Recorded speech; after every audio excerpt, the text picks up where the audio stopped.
Alrighty, also, like I said, 7.4, and this deals with quadratic equations.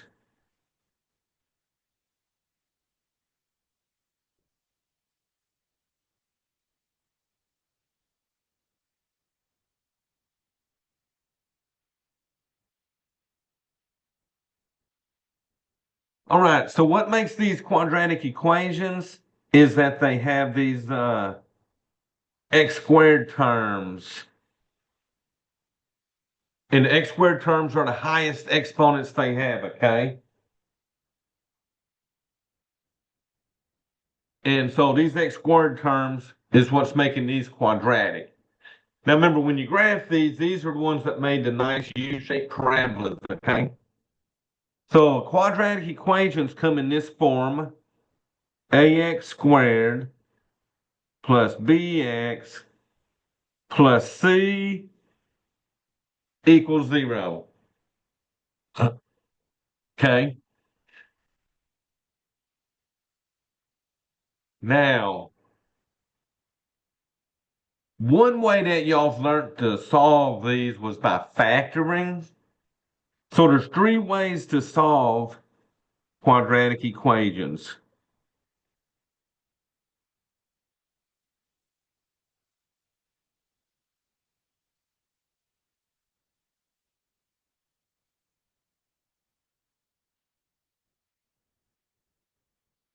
All right, so the first way was to solve by factoring.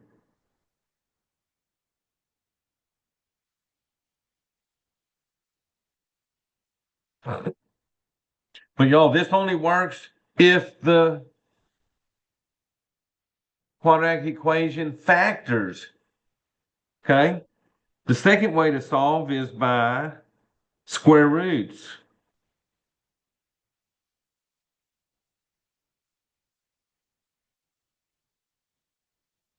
But the only way to you can use this method doing the square roots, there cannot be an x term in the middle. So you can only have the ax squared term and a number. If it has this bx term in the middle, then you're not able to square root it, okay? It only works when you don't have the x term in the middle, okay? So the first method, you got to be able to factor it. The second method cannot have an x term, but the one that works for every single quadratic equation is what we call a quadratic formula.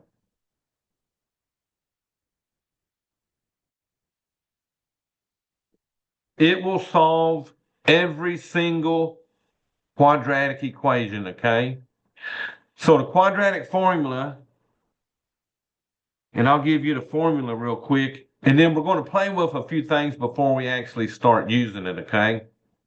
But the quadratic formula is negative b plus or minus square root b squared minus 4 times a times c. And y'all, all of this is over 2 times a. So the numbers in front of the variables up here and the number c, those are what we would fill in. So the b is in front of the x. I would put that here and here. The a in front of the x squared, I would put that here and on the bottom. And then the number for the c, I would put here. So then I would work this and come up with my two answers. Now, the way you get two answers is by using the plus and minus stuff, okay? And I'm going to explain in a second how come we're putting a plus and minus here. All right, so what we need to do to work this formula, you got this big, gigantic radical here. So to be able to solve this quadratic formula, you got to be able to simplify radicals. So y'all, I'm going to refresh you on something. So this we're going to recall. And we're going to go back over simplifying radicals.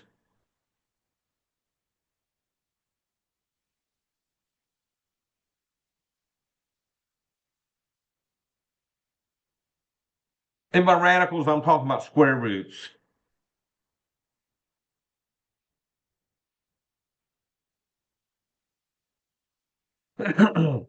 Okay, so let's just play with this for a little bit, and then we'll come back to this formula. So y'all, let me bring out my chat so y'all can help me on some of these. So y'all, the first thing I would ask y'all, what is the square root of 9?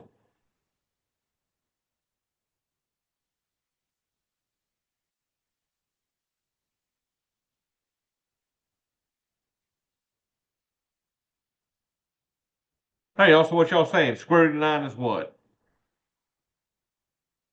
So I got a 3. Is there another square root of 9?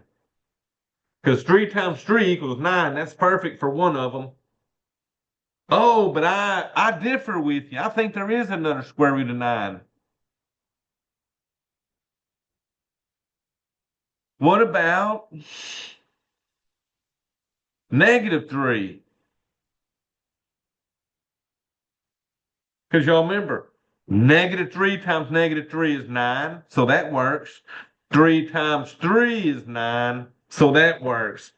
So when we're using square roots and we're using them to solve equations and stuff, we got to account that the square root can be a +3 or a -3. So that's why a lot of times when we do the square root of 9 in this section, we say that it could be a plus or -3.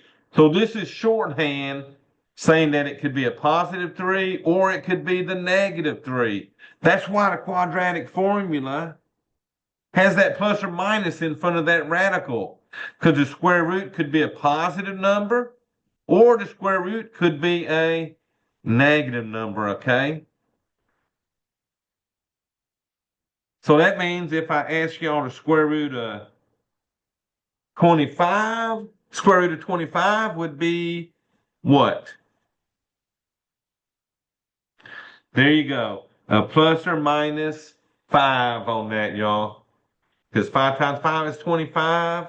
-5 times -5 is 25. All right, so here's the thing now. Sometimes these numbers under here come out perfectly and you get a square root of 5 or a -5 out of that thing. But what about simplifying radicals?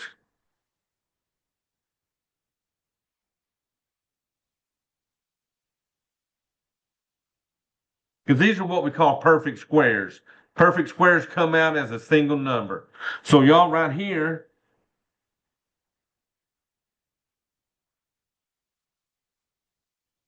I'm going to write down some perfect squares. 1 times 1 is 1. 1 is the perfect square. 2 times 2 is 4. 4 is a perfect square. 3 times 3 is 9. 4 times 4 is 16. 5 times 5 is 25. 6 times 6 is 36. 7 times 7 is 49. 8 times 8 is 64. 9 times 9, 81. 10 times 10 is 100. 11 times 11, 121. 12 times 12, 144. 13 times 13, 169. And then it just keeps going and going. So all of these perfect squares are like this 25. Square root of 1 plus or minus 1. Square root of 4 plus or minus 2. Square root of 9 plus or minus 3, and so on. So here is the trick on simplifying these radicals. To simplify a radical,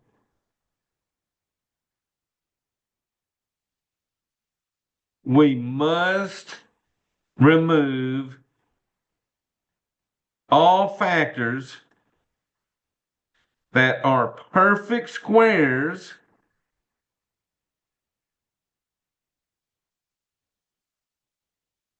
from under the radical.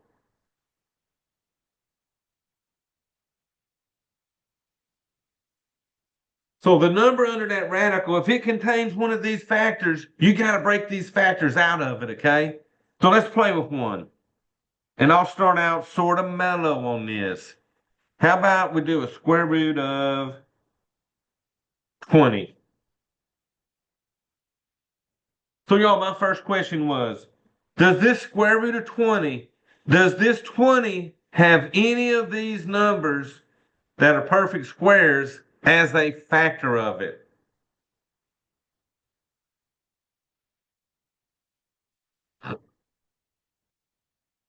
So what I'm saying is, can you multiply any of these numbers to get a 20?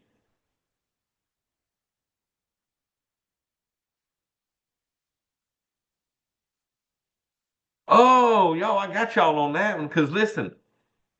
So let me work this one to show you what I'm talking about. I say that one of these numbers over here can be multiplied to equal 20. And that's going to be that 4, right? Yeah, because 4 times 5 equals 20. So what you would do is break this into a square root of 4 times square root of 5. Okay? So 20 contains a factor of 4. So it's got to be one of these perfect squares. So now, what's the square root of 4? Is 2. So this becomes 2 square root of 5 in its most simplified form, okay? So this is how we're going to simplify them. We got to break out those perfect squares.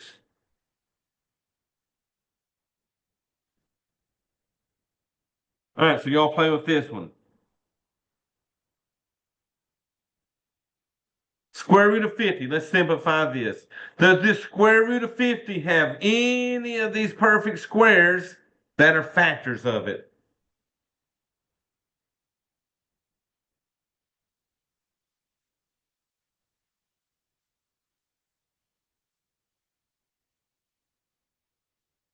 And y'all, I'll tell you what, one of these numbers will. Good job, Mackenzie.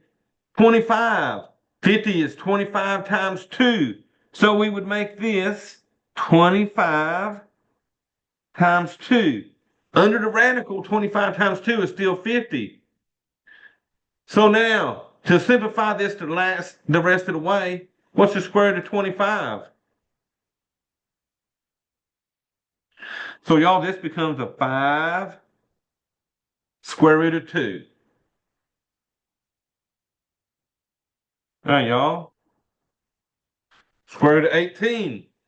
Does this square root of 18, does 18 contain any of these square roots, these perfect squares? So Amani, that's a 9. Good job. So I'd make that a 9 and a 2. And then the square root of 9 would give me a 3 square root of 2. Okay? So that's the trick when you're simplifying these. We can't leave it as a square root of 20. If it can be broken down with these perfect squares, we got to break them out and then take those square roots, okay? All right, y'all, so let me turn over. I'm going to write my perfect squares again over here.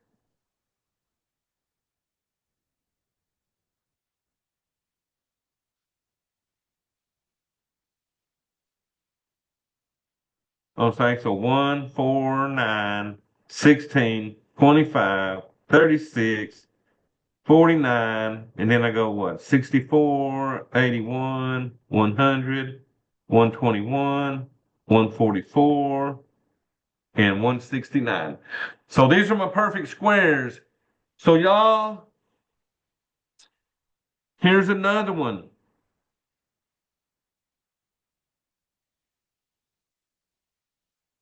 The square root of -4.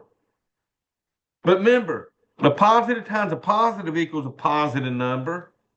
A negative times a negative equals a positive number. So there's not two signs that we can multiply together which would be like signs, to give me a negative. So we cannot do this in the real world. So this is where the imaginary numbers come in. Um, Back in the day, they said, well, hey, let's let the square root of -1 equal I. And I just stands for imaginary. So if we can't take the square root of a -4 in the real world, they came up with a way for us to do this and get what we call imaginary answers, okay? So if I take the square root of -4, I can break that out as the square root of 4 times the square root of -1. All right, y'all, so what's the square root of 4?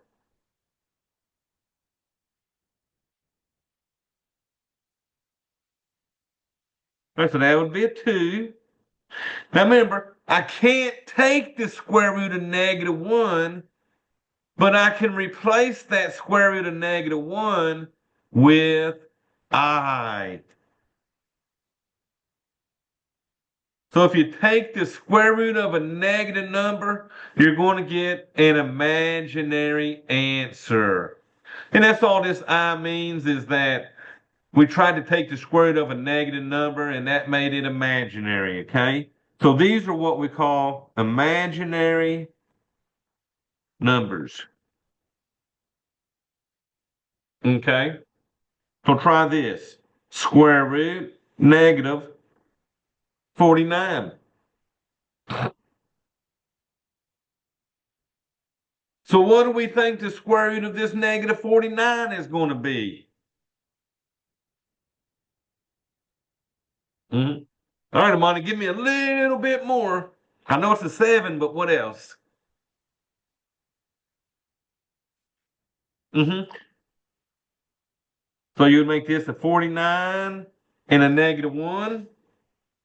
And then here comes that 7 y'all said. Now, instead of writing this square root of -1, what are we going to put after the 7? An I. There you go.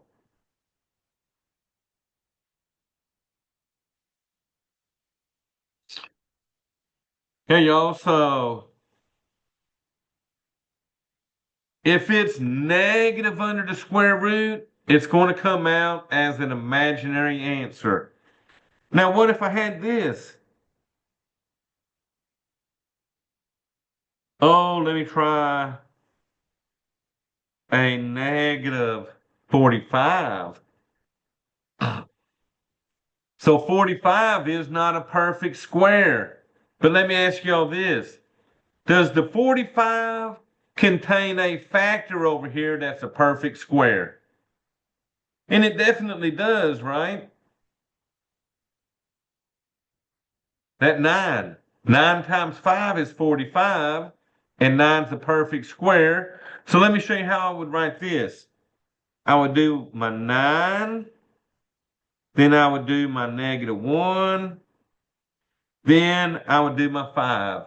I always put my perfect squares first, and then if it's negative, I bring out that -1.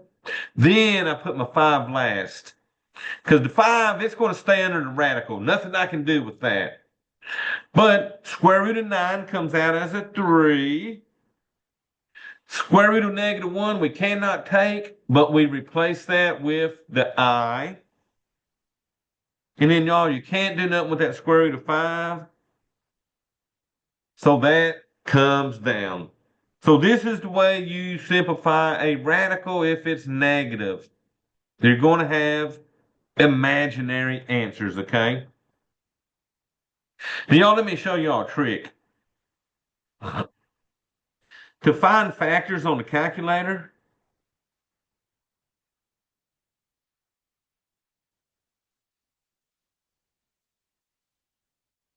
go to y equals and put in the number and then divide that by x. Then go to the table. So let me show you how I would get factors of 45. So I would go to my calculator. I would go to y equals, and since 45 is the number I want factors of, I would do 45 divided by x. Now, when I hit second graph and go to my table, so it says 0 is not a factor because 0 times whatever is 0 is error right there. But look, 1 in 45, let me arrow up just a second. So 1 in 45, then you come down 5 and 9. I don't want those decimals, so then I come down 9 times 5, and then let me keep going. 15 times 3, and then I'm getting a lot of decimals. So I think I'm almost done with all the factors. And then once you hit the number 45 and 1, you're done. So it looked like 45 and 1, 15 and 3, 5 and 9. Those were all factors of 45 that I could have used, okay? Now, at this point when I had 5 and 9, 9 is a perfect square. So that's why I picked 9 and 5 when I was looking at the factors for that, okay?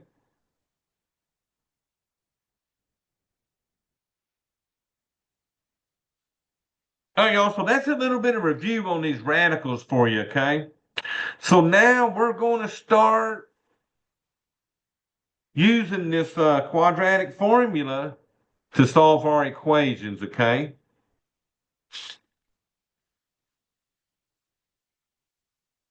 Let me flip this pages over.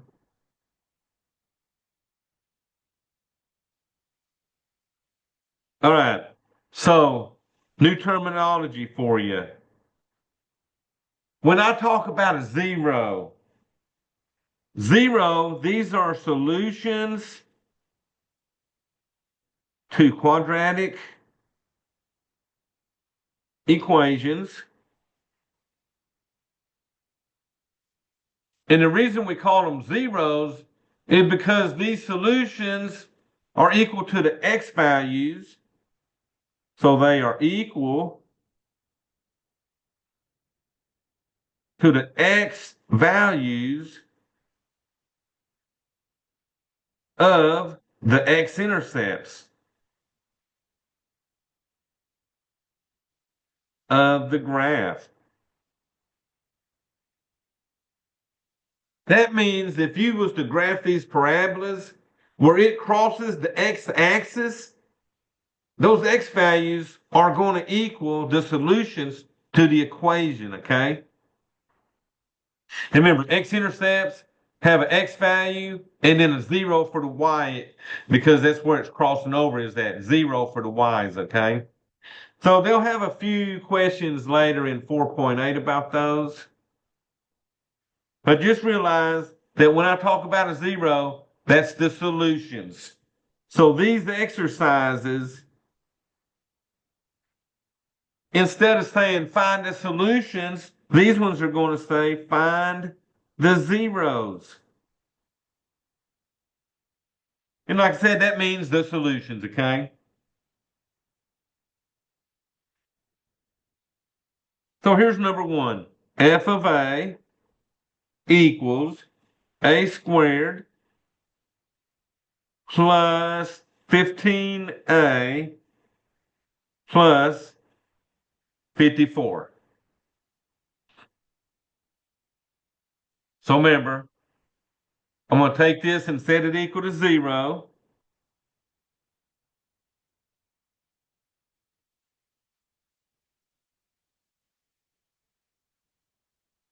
So before you do anything, factoring, quadratic formula, square roots, before you do any of those, you want everything in order equal to 0 here.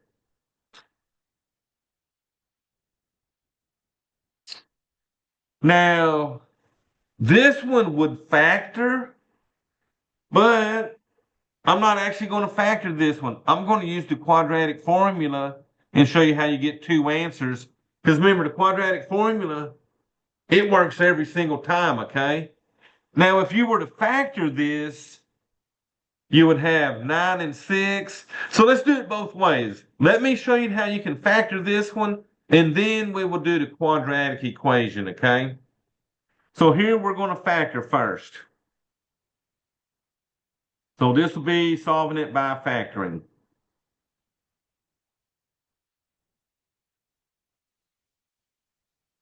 So factoring, a squared would put an A and an A in both of your parentheses.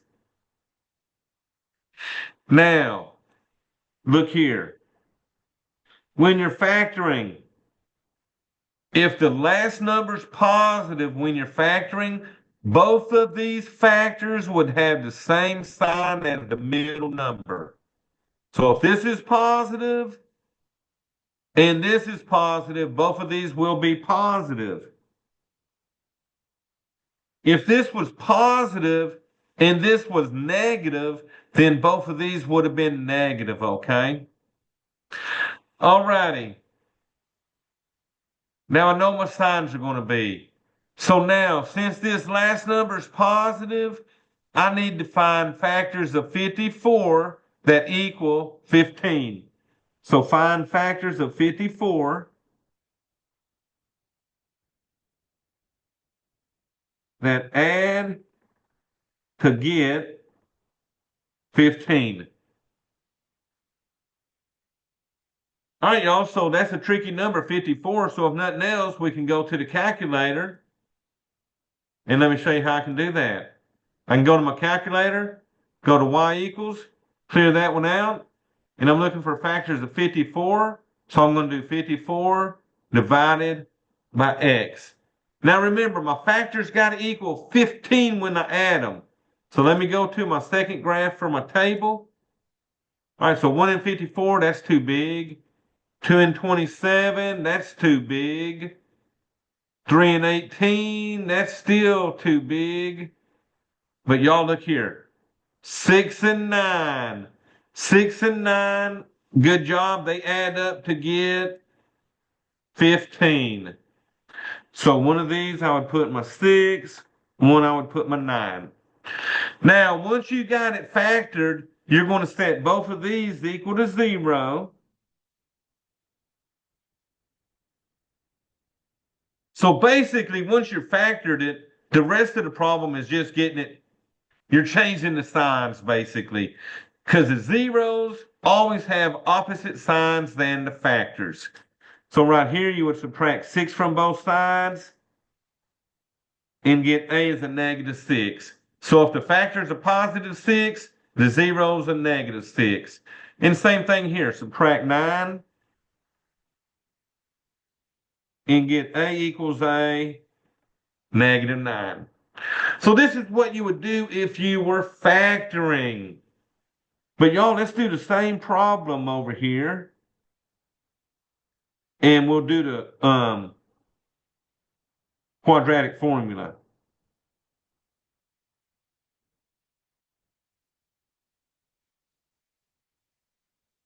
All righty. So I'm going to set it equal to 0 again.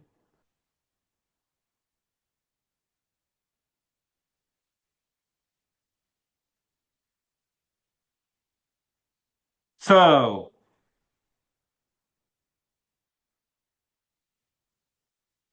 for the quadratic formula, I got to know what the numbers are in front of each of my variables. So y'all, here's the thing. Since there's not a number here in front of the x squared term or the a squared term, that number automatically is a 1. So if you have a squared, a x squared, a r squared, no matter what, if it don't have a number in front of it, it's a 1. So a is going to be 1. B will be 15 because it's in front of the a term or the x term. And then C is always the last number, 54. So we're going to take this now and plug it into our formula we got. And that was all over 2 times A. Okay, so here we go. Now, That negative, write that negative down no matter what. That negative is always in the formula. So you're going to write that negative down, then you're going to put in B. So I'm always going to put stuff in parentheses when I put it in. So that negative times that positive 15 will make that a negative 15 in a second, okay? All right, then I got plus or minus. My B is 15 squared minus 4 times A, which is 1, C, which is 54. All of that is over 2 times my A, which is a 1. So all I did was replace the B here and the B here with a 15, the A here and the A here with a 1, and then the C I replaced with a 54. All righty. So the negative times the 15 made that a negative 15. Plus or minus, under your square root, 15 times 15 is 225. All right, let me see, what's my question? Why a negative in the square root? You talking about this negative in front of the 4? That's just the formula they came up with back in the 1600s for solving these. So it's always going to be subtraction in there, okay? So no matter what we want, it's always a subtraction. All righty, now, so 15 times 15 was 225. Now we would multiply everything over here. All this stuff's getting multiplied. So we got a negative 4 times 1 is negative 4. And then that negative 4 times 54. And that's a negative 216. All of that is over 2 times 1, which is 2. So now I can't do nothing with that outside. Can't do nothing with that 2. Only thing we can do is work on a radical now, okay? So bring down your negative 15.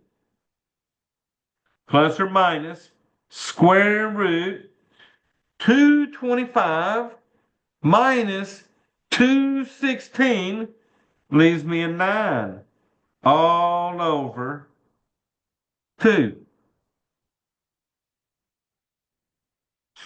All right, so now I can bring my negative 15 down. Plus or minus. Okay, y'all, I'm at this point. Square root of 9 would be 3. All of that over 2. So if you notice, there's nothing else I can do to this at the moment. So now I'm going to show you how I'm going to get my 2 answers.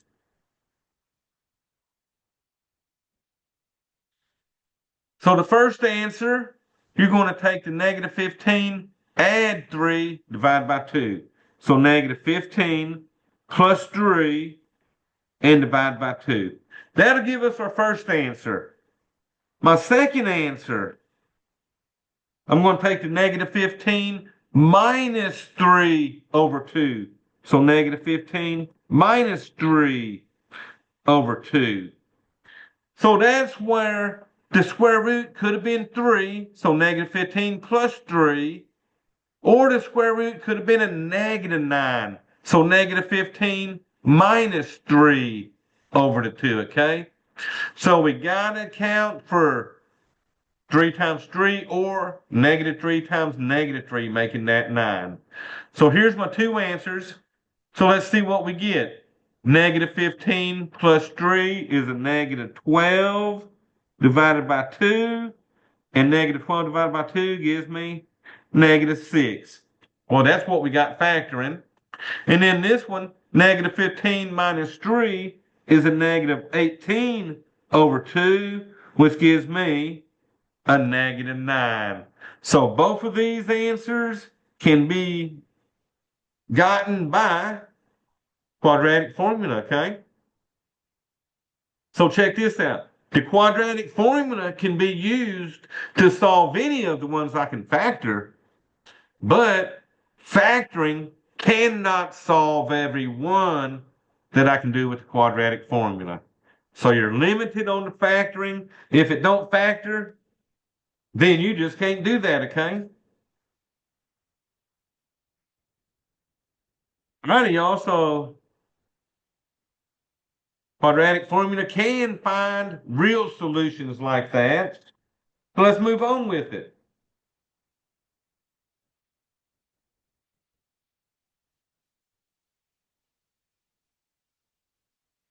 All right, for my number 2, find the zeros.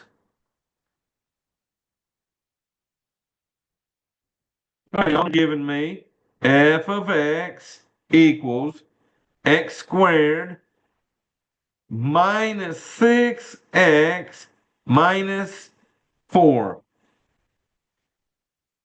So I'm going to set it equal to 0 again. X squared minus 6x minus 4 equals 0. So if you was going to be able to factor this one, since this is negative here, you would need to find factors of 4 that subtracted to get 6. Well, you're not going to be able to do that because this one does not factor, okay? It does not factor. So that means the only way to solve it is the quadratic formula.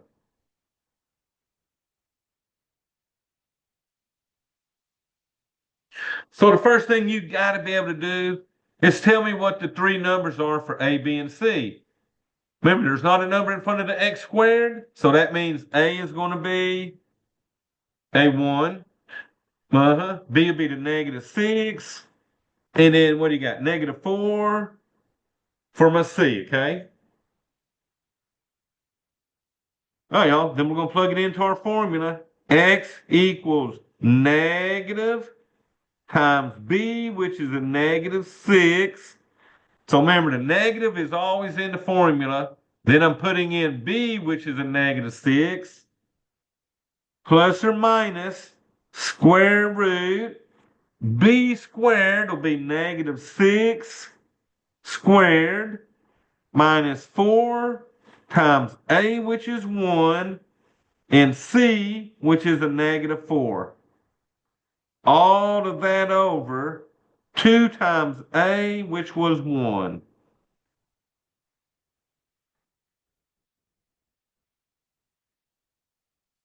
All right, y'all, so let's see. So now on this one, that negative times that negative 6 is going to make that a positive 6. Plus or minus my square root, negative 6 times negative 6 is a positive 36. So y'all listen here. No matter what number you put in here for that B, when you square it, this number will always be positive. Now, everything over here is getting multiplied.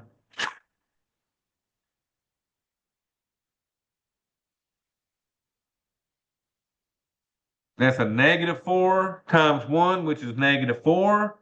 Negative 4 times negative 4 makes that a positive 16 all over 2 times 1, which is 2.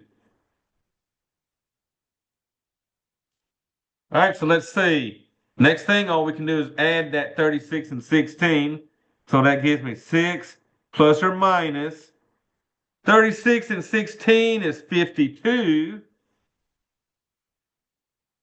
all over 2. So y'all, here's my question on this one. Can we simplify the square root of 52?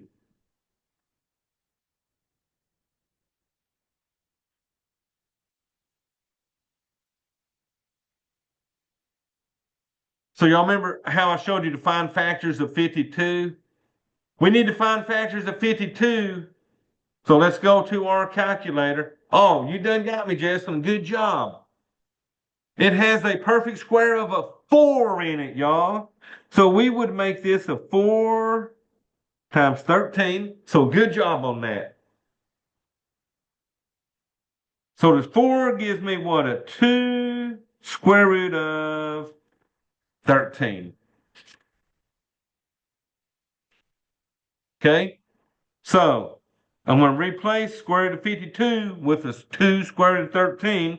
So I get x equals 6 plus or minus 2 square root of 13 all over 2. Now, the last thing we got to look at. To simplify this, you take both of the numbers on top that are outside and divide by that 2. Not the number under the radical. Only the outside numbers, okay? So watch this. The 6 divided by 2 gives you a 3 plus or minus 2 divided by 2 makes that a 1 square root of 13. So just remember, although I'm not putting a 1 here, it's understood to be a 1 there, okay? Um, but in math, we don't like to write 1 times square root of 13. So this would be x equals 3 plus or minus a square root of 13, okay? So do not have to write that 1. So y'all know the reason we can't factor this, look at this answer. We don't factor stuff to get radical answers, okay?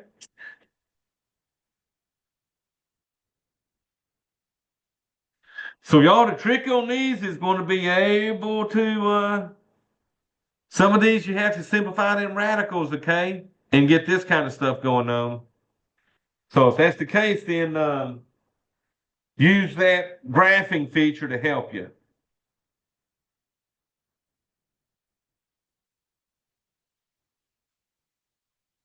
So this one wants me to find the zeros. Then it says give exact answers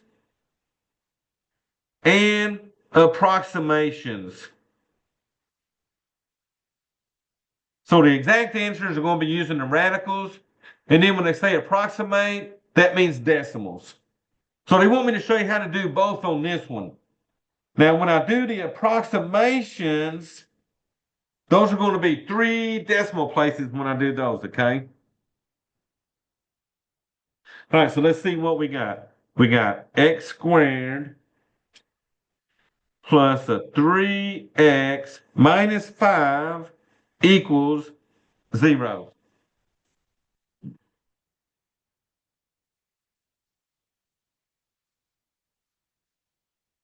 All righty. So can't find factors of 5 that'll subtract and get 3. So that means I cannot factor it. So I'm going to use the quadratic formula again. So y'all, I need A, B, and C. Give me my 3 numbers I need.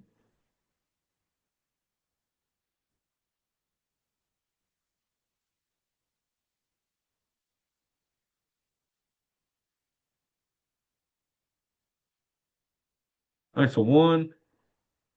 I think you meant 3 on that middle one, right? 3x, yep. So you meant 3 there. Uh-huh. And then what, a negative 5. All right, y'all, so let's plug them in. X equals negative b, which is a 3, plus or minus square root 3 squared minus 4 times a, which is 1, c, which is negative 5, all over 2 times a, which is 1. All right, so that negative times that positive 3 makes that a negative 3, plus or minus. All right, let's see what we got going on under here. 3 times 3 would give me a positive 9. All right, y'all, all of this is getting multiplied again. So negative 4 times 1 is negative 4. Negative 4 times negative 5 is a positive 20. And then that's all over 2 times 1, which is 2. All right, I got one more step, and that's to add my radical. So I get negative 3 plus or minus a square root. 9 plus 20 is 29 all over my 2. So here's my question. Can we simplify a square root of 29?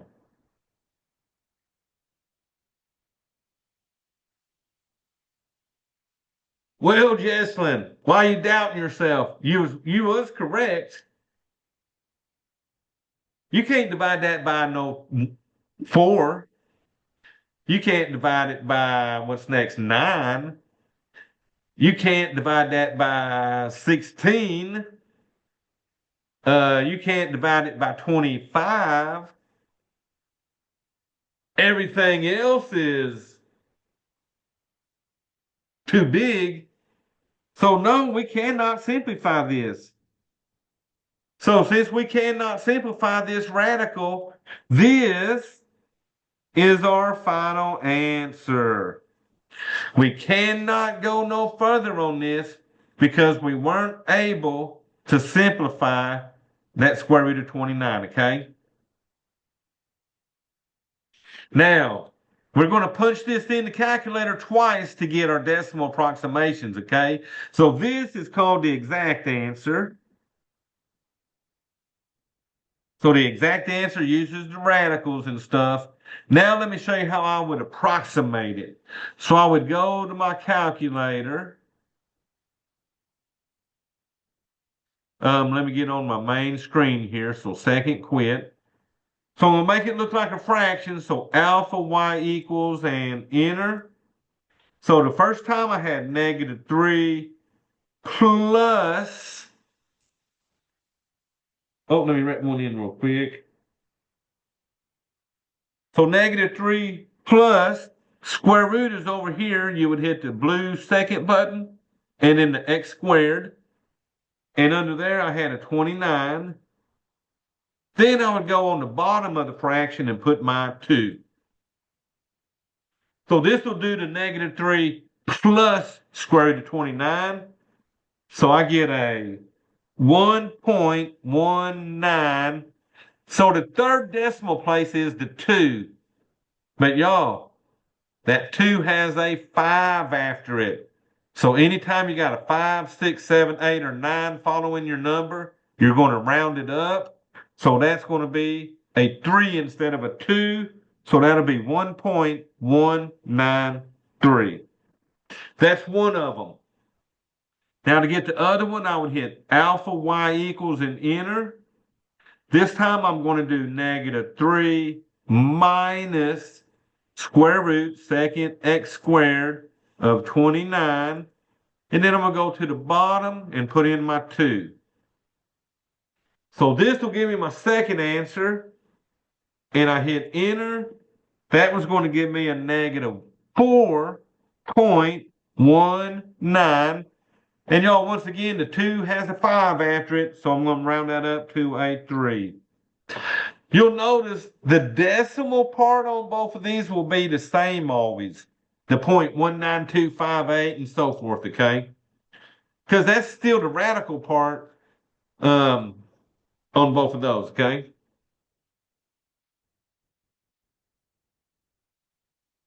All right, so these 3 decimal places each, these are what we call our approximations.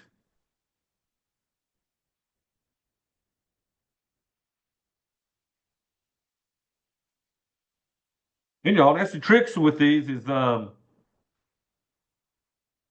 keeping up with it. If you don't simplify the radical, you stop there, and that's your answer. If you can simplify the radical like I did on number 2, then you simplify that and keep going as far as you can, okay? All right, y'all, let me show you this number 4. Find the zeros.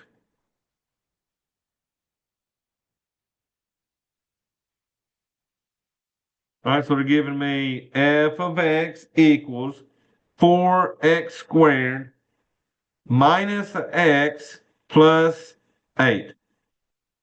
So let me set it equal to 0.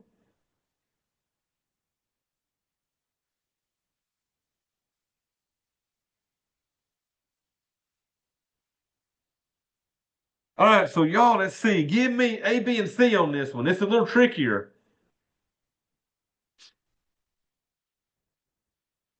Let's see what y'all would put for your A, B, and C.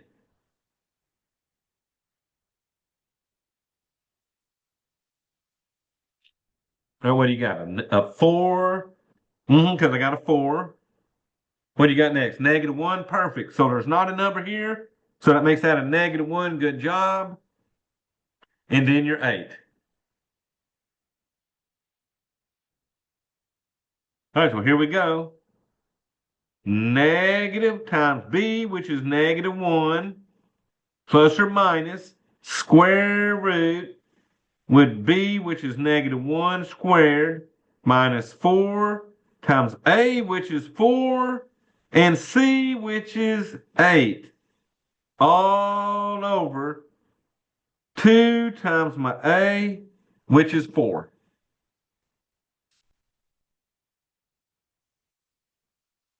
Alrighty, y'all, so let's see. Negative times negative made that a +1. Plus or minus -1 times -1 is a +1. All right, y'all, let's see. All of this is being multiplied again. So I got -4 times 4 is a -16 times that 8 gives me a -128. All of that over 2 times 4, which is 8. So let's see what we get. We get 1 plus or minus. Oh, y'all, look at this. 1 minus 128 is a -127 all over the bottom, which is the 8. So, can we simplify a square root of -127? So let's go play with that 127 on our calculator.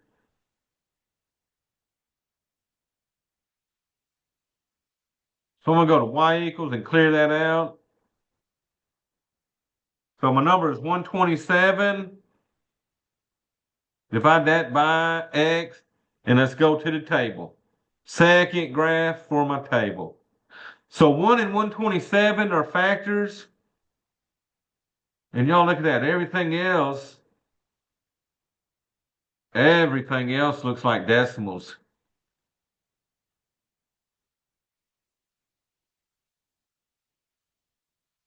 So once I get to the 60s, I know it must be a prime number, right? Look at that. It's nothing but decimals. So that means that 127 is a prime number. It will not factor down further. But y'all, guess what? There is one thing I got to do to that.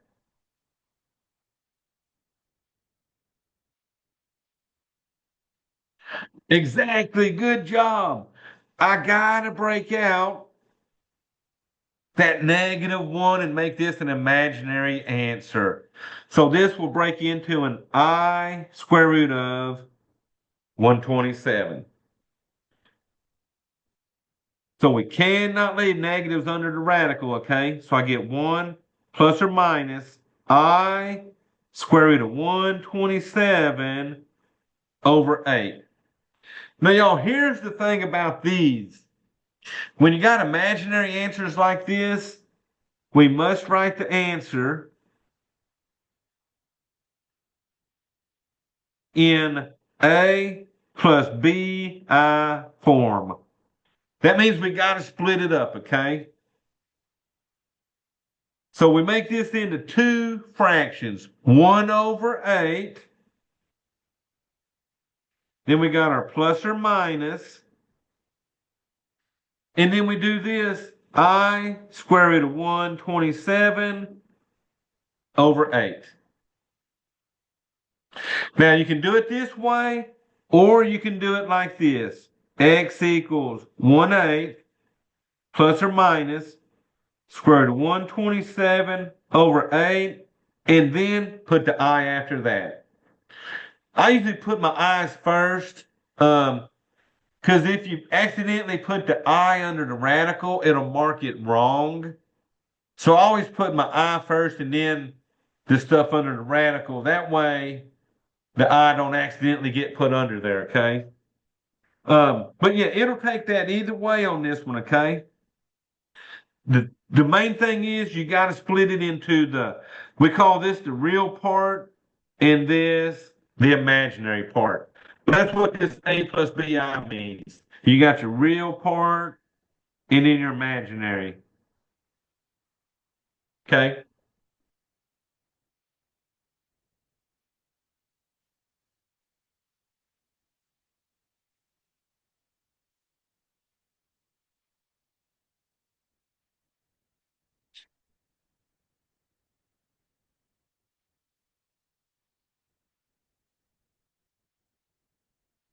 All righty, y'all. So let me try one more of these and then I'll give you a break.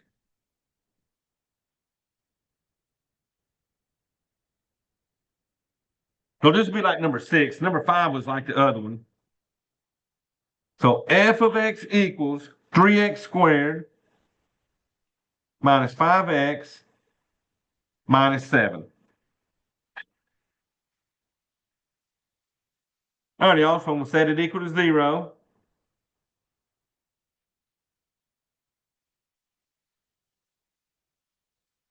A, B, and C. All right, so let's see what we got. 3, -5, -7. All right, here we go. X equals negative times B, which is -5, plus or minus square root. B squared will be -5 squared minus 4 times A, which is 3, C, which is -7, all over 2 times my A, which was 3. Alrighty, then we just start throwing stuff around. Negative times negative makes that a +5, plus or minus square root. -5 times -5 is 25.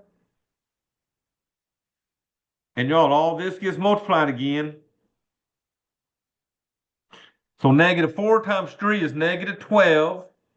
-12 times -7 is a positive 84. And then on the bottom, 2 times 3 is 6. All right, y'all, here we go. 5 plus or minus 25 plus 84. What is that? 109, it looks like. I think that's 109 over 6. So, y'all, here's my question. Can we simplify a square root of 109? So, y'all, can I simplify that square root of 109? Let's see what y'all think. So, let's see. I'm going to look at that one on the calculator real quick. So you're saying no? So I don't think it will either. So let me look real quick. That'd be 109 divided by x.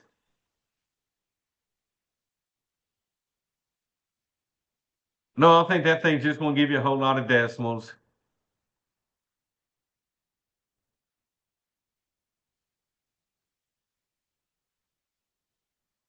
Yeah, y'all, it must be another prime number, right? So it don't simplify. So since that does not simplify, this is my final answer. Okay. Hey, also, that's what you're looking for on the quadratic formula, okay? Can you go further with these?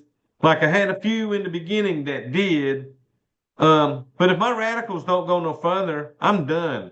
Unless it was negative underneath like the one I had a while ago, then you got to bring the negative out as the I, like I said, okay?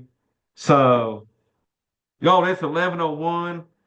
So let's take a break until 10 after.